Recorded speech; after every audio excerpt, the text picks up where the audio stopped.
Haryana Cabinet Minister Anil Vij has strongly endorsed the One Nation, One Election initiative, calling it a good decision and emphasizing that it should have been implemented earlier, right after the country's independence. According to Vij, frequent elections have created significant disruptions in governance, hindering development work across the nation. Vij welcomed the recent decision and emphasized that the country would benefit greatly from the initiative.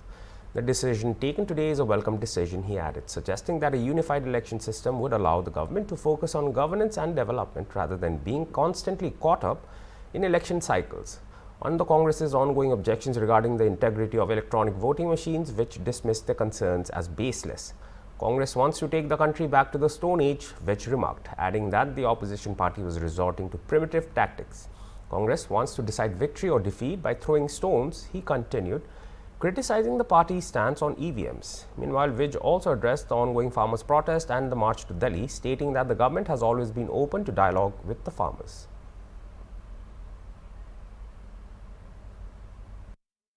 ठीक फैसला लिया गया है। ये लिया तो जाना चाहिए था आजादी प्राप्त होने के बाद ही, परंतु पूर्व की सरकारों ने इस बारे में कभी नहीं सोचा। प्रधानमंत्री नरेंद्र मोदी जी अपनी राष्ट्रवादी सोच के साथ कई उन्होंने चीजें नहीं की हैं।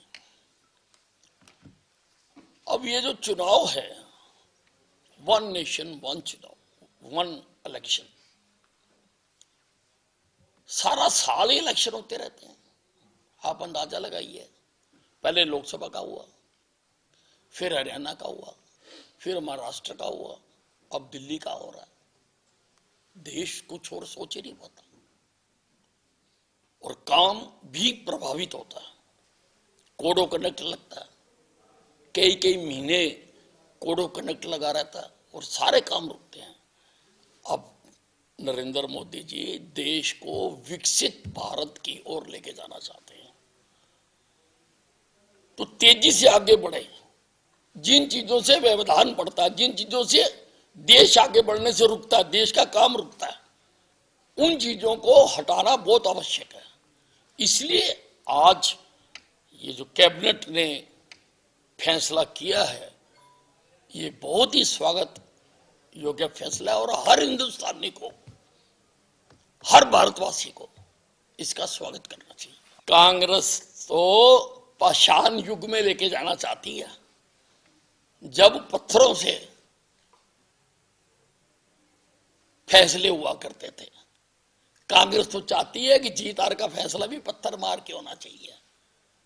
अरे देश आगे बढ़ रहा है, टेक्नोलॉजी आ रही है, हर चीज में टेक्नोलॉजी का यूज हो रहा है, तो इसमें अगर हो रहा है तो क्या एतराज है?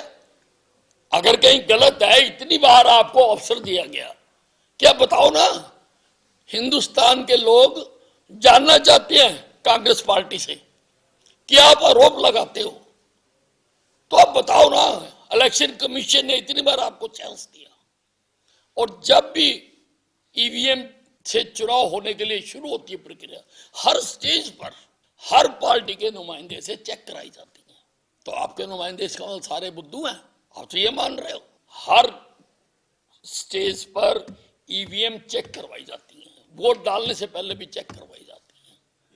और आप कभी भी कोई देश के सामने ऐसा उदाहरण पेश नहीं कर सके कि मशीन हैक हुई है। सर, ये किसान जो हैं वो फिर 14 को आगे बढ़ेंगे हमारा की तरफ, दूसरी तरफ डल्लेवाल जी हैं, वो मनोवर्त पे बैठे हैं, उनकी हालत बड़ी खराब है, तो वो कह रहे हैं कि गुहार लगा रहे हैं कि सरकार बातचीत करे और हमारा हल करे।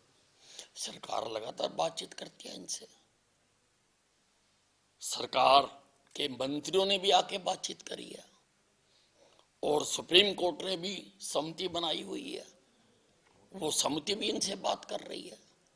अब बात जब सिरे चढ़ेगी चढ़ेगी, अब क्यों नहीं चल रही, क्या कारण है, अब ये तो हमें पता नहीं। लेकिन समिति जब बुलाती है किसानों को तो वो जाते नहीं है किसान ने, तो उन्होंने रिपोर्ट भी दी है सुप्रीम कोर्ट में समिति ने। नहीं तो फिर इनको ये कहना भी ठीक नहीं है। जब सुप्रीम कोर्ट कर रहा, सुप्रीम कोर्ट सबसे बड़ी इंडिपेंडेंट अथॉरिटी है जब वो आपकी बात सुनना चाहती है और आप नहीं सुनाना चाहते, तो फिर तो लगता तो यही है लोगों को कि कोई ना कोई पीछे राजनीतिक